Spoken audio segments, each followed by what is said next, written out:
మొదటి సమూయేలు గ్రంథము 11వ అధ్యాయము.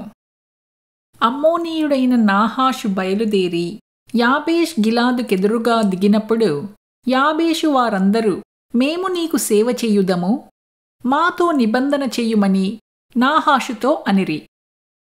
ఇశ్రాయేలీయులందరి మీదికి నింద తెచ్చునట్లు మీ అందరి కుడికన్నులను ఊడదీయుదునని మీతో నేను నిబంధన చేసెదనని అమ్మోనీయుడైన నాహాషు యాబేషు వారి పెద్దలతో చెప్పగా, వారు మేము ఇశ్రాయేలీయుల సరిహద్దులన్నిటికీ దూతలను పంపుటకై 7 దినముల గడువు మాకిమ్ము.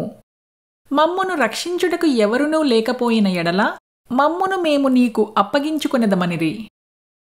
దూతలు సౌలు గిబియాకు వచ్చి జనులకు ఆ వర్తమానము తెలియజెప్పగా జనులందరూ బిగ్గరగా ఏడ్చిరి. సౌలు పొలము నుండి పశువులను తోలుకొని వచ్చుచు జనులు ఏడ్చుటకు హేతువేమని అడుగగా, వారు యాబేషు వారు తెచ్చిన వర్తమానము అతనికి తెలియజేసిరి. సౌలు ఆ వర్తమానము వినగానే దేవుని ఆత్మ అతని మీదికి బలముగా వచ్చెను.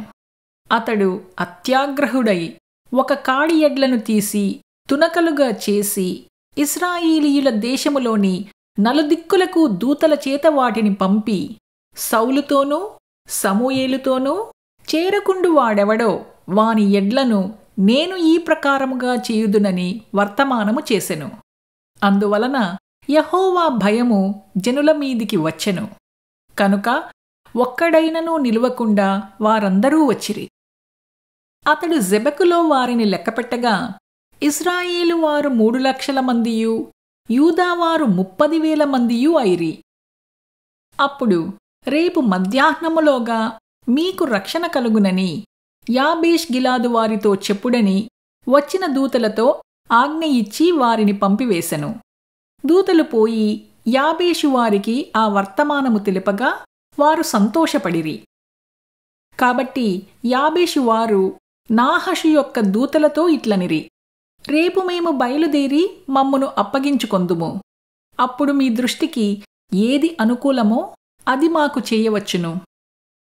మరునాడు సౌలు జనులను 3 సమూహములుగా చేసిన తరువాత వారు తెల్లవారు సమయమున దండు మధ్యను జొచ్చి మధ్యాహ్నములోగా అమ్మోనీయులను హతము చెయ్యగా వారిలో మిగిలిన వారు ఇద్దరేసి కూడి పోజాలకుండా చెదిరిపోయిరి. జనులు సౌలు మనలను ఏలునా అని అడిగిన వారేరి.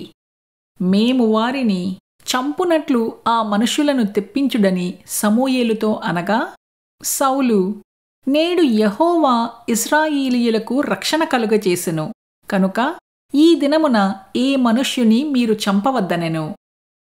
మనము గిల్గాలునకు వెళ్ళి రాజ్య పరిపాలనా పద్ధతిని మరలా స్థాపించుకొందము రండని చెప్పి సమూయేలు జనులను పిలవగా జనులందరూ గిల్గాలునకు వచ్చి గిల్గాలులో యెహోవా సన్నిధిని సమాధాన బలులను అర్పించి యెహోవా సన్నిధిని సౌలునకు పట్టాభిషేకము చేసిరి.